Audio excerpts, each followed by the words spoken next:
Have you ever had that moment when life throws you a curveball so unexpected that it leaves you speechless?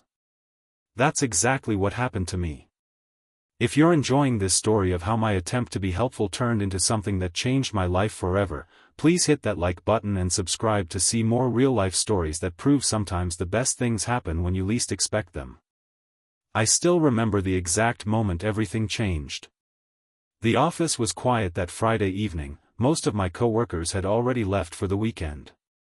The soft glow of my computer screen illuminated my tired face as I finished up some last-minute reports. That's when Rebecca, my boss of 3 years, appeared at my cubicle with a hesitant smile and an unusual request. "Hey Mark, got a minute?" she asked, leaning against the partition. Rebecca was always professional but approachable, the kind of boss everyone hoped for but rarely got. At 38, she was only 4 years older than me, but her confidence and poise made the gap seem wider. "Sure," I replied, grateful for the break from spreadsheets. "What's up?" She fidgeted with her watch, something I'd never seen her do before. "This is a bit awkward, but I know you're pretty tech-savvy and, well, my sister convinced me to try online dating. I have no idea what I'm doing. Would you mind helping me set up a profile?" I'd ask someone else, but I was surprised but touched by her trust. As a single dad to my 8-year-old daughter Lily, I'd dabbled in dating apps with mixed results. Nothing serious had materialized, but I'd learned the unspoken rules of the digital dating world. "Of course," I said, trying to keep things professional despite the personal nature of her request. "When would you like to do this? Are you free tomorrow? Maybe we could meet at that coffee shop near the park." I'd offer my place, but it's being renovated. And that's how I found myself sitting across from my boss on a Saturday afternoon, laptop open between us, trying to capture her essence in a dating profile while my daughter had a playdate with her best friend. Rebecca was different outside the office, more relaxed, her laugh easier. Her dark hair was loose instead of in its usual neat bun, and she wore jeans and a casual blouse rather than her trademark tailored suits. "Okay, so for the About Me section," I said, fingers hovering over the keyboard, "what do you want potential matches to know about you?" She sighed, stirring her latte. "That's the hardest part, isn't it? Summarizing yourself without sounding desperate or boring. Just tell me about yourself, and I'll help shape it," I suggested. "What do you do when you're not running our department with terrifying efficiency?" That made her laugh. "Terrifying? Is that how the team sees me?" "Terrifyingly good," I clarified with a smile. "Everyone respects you. You're tough but fair." Her expression softened. "That's nice to hear. Well, outside work, I love hiking. I read constantly, mostly historical fiction and biographies.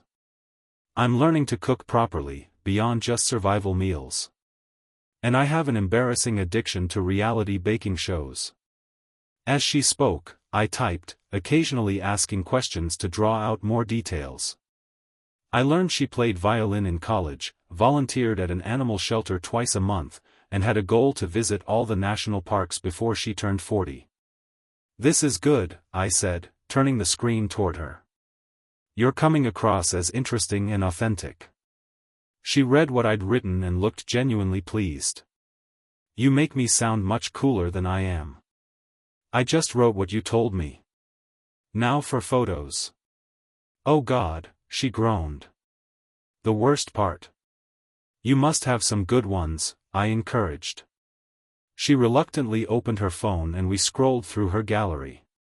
There were surprisingly few photos of her alone, mostly landscapes from her hikes, shots of her with groups of friends, or with her sister's family.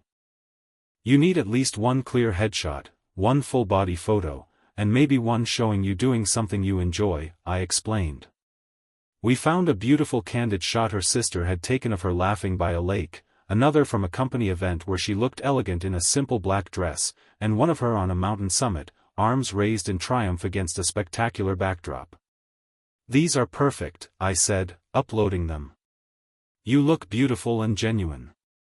The words slipped out before I could catch them. Professional boundaries momentarily forgotten, I felt my cheeks warm. Rebecca looked at me with an expression I couldn't quite read. Thank you, Mark. We continued working on her profile, crafting responses to prompts about her ideal date, a museum followed by dinner at a hole-in-the-wall restaurant with amazing food, and what she was looking for, someone kind, intellectually curious, with a good sense of humor.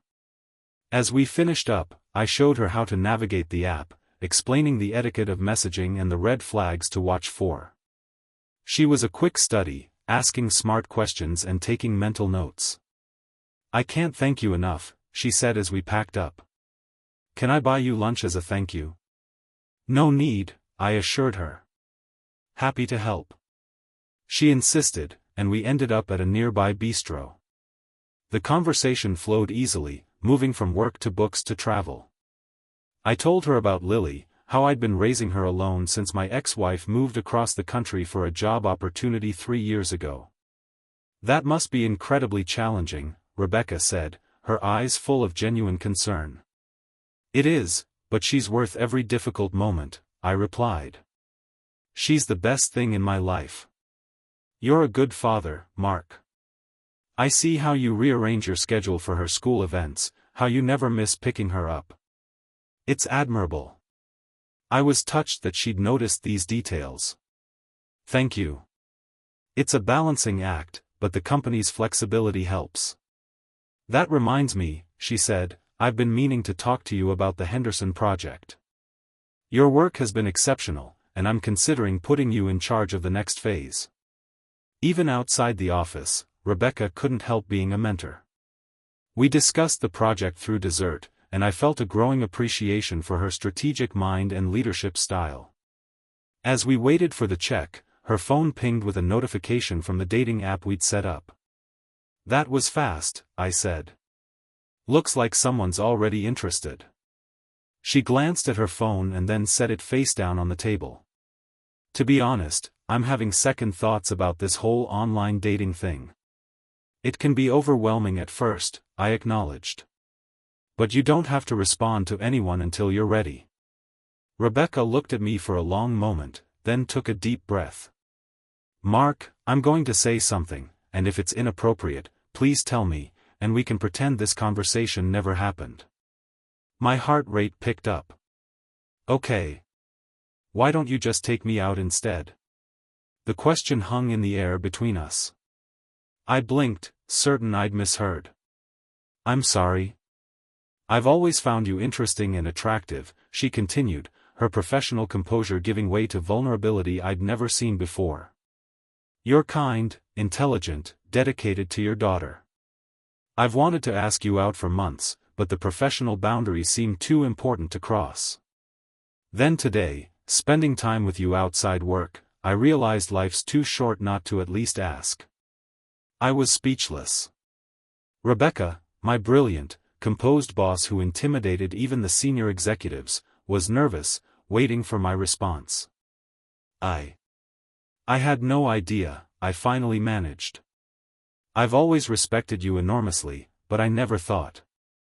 It's okay if you're not interested, she said quickly. I value you too much as an employee to make things awkward. No, that's not it at all, I said, finding my voice. I'm interested. Very interested, actually. I just never thought you would be. Her smile was radiant. Really? Really? But what about work? The company policy. There's no direct prohibition, she said. We'd need to disclose it to HR, and I'd recuse myself from decisions directly affecting your position or compensation. I've thought this through. Of course she had. Rebecca was nothing if not thorough. What about Lily? I asked, my daughter always my first consideration. I'd like to meet her properly, when you're ready. No rush. We could take things slowly, see where this goes. I found myself nodding, a smile spreading across my face. I'd like that. We left the restaurant with a new understanding between us, agreeing to a proper date the following weekend. As I drove home to pick up Lily from her playdate, my mind was spinning with the unexpected turn of events. The first few weeks of dating Rebecca were a careful dance of keeping our professional and personal lives separate. At work, we maintained our usual dynamic, though I occasionally caught her hiding a smile when our eyes met across the conference room. After hours, we discovered a connection that felt both exciting and comfortable, like finding a puzzle piece you didn't know was missing. Our first real date was at an interactive science museum that had an adults-only evening event. Rebecca's enthusiasm as we experimented with exhibits was contagious, and I found myself laughing more than I had in years. Over dinner afterward, we talked about everything from childhood memories to future dreams. "I never expected this," she admitted as we walked to her car. "When my sister pushed me to try dating again, I was just going through the motions. And I was just trying to be helpful," I replied. Funny how things work out. The biggest hurdle was introducing her to Lily. I waited until we'd been dating a month, wanting to be sure this wasn't just a fleeting connection before bringing someone new into my daughter's life. We decided on a casual introduction, a Saturday afternoon at the park where Rebecca happened to run into us. Lily was initially shy but warmed up when Rebecca asked about the book she was reading. By the time we all got ice cream, Lily was chattering away about her science project. "I like your friend, Daddy," Lily told me that night as I tucked her in. "She doesn't talk to me like I'm a baby." "I like her too, sweetheart," I said, heart full.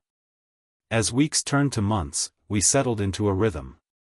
Rebecca joined us for movie nights and Sunday pancakes. She helped Lily with homework when I was stuck on a difficult project. I attended her sister's birthday party and met her parents over Thanksgiving dinner. Of course, there were challenges. Our disclosure to HR led to some office gossip, though it died down faster than expected. Rebecca struggled sometimes with the transition from boss to partner, especially when work stress followed us home. I had moments of insecurity, wondering if our different life stages would eventually drive us apart. The biggest test came 6 months in, when my ex-wife announced she wanted Lily to spend the summer with her in California. Lily was excited but nervous, and I was a mess of conflicting emotions, wanting my daughter to have time with her mother but dreading 2 months without her. Rebecca found me on my back porch late one night, staring at the stars after Lily had gone to bed. "Talk to me," she said simply, sitting beside me. "What if she loves it there and doesn't want to come back?" I voiced my deepest fear. "What if her mother decides she wants custody after all?" Rebecca took my hand. "Lily adores you.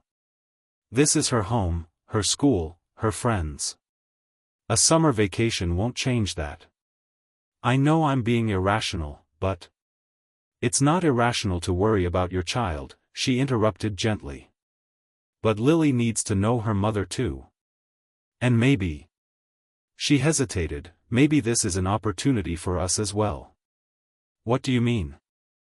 "We could use some of that time to take that trip to Yellowstone we've been talking about. Or I could finally teach you to play chess without you getting distracted by trying to make me laugh." Her attempt to lighten the mood worked, and I felt some of the tension leave my body. "You're right. And Lily would love to hear about our adventures when she gets back." The summer turned out to be a turning point for all of us. Lily had a wonderful time with her mother but was equally happy to return home. Rebecca and I grew closer during our Yellowstone trip, having deep conversations under starlit skies about what we wanted for our future. On our 1-year anniversary, I took Rebecca back to the coffee shop where we'd created her dating profile. I'd arranged for the staff to reserve our original table, decorated with a small vase of her favorite flowers. "You never did go on a date with anyone from that app," I teased as we sat down. "Best technical failure of my life," she replied with a smile. "Though I suspect the profile you created would have attracted plenty of interest." "I'm glad you short-circuited the process," I said, reaching for her hand across the table. "This past year has been incredible." "It has," she agreed, her eyes soft with emotion. "I never expected to find someone who could be my partner in every sense of the word.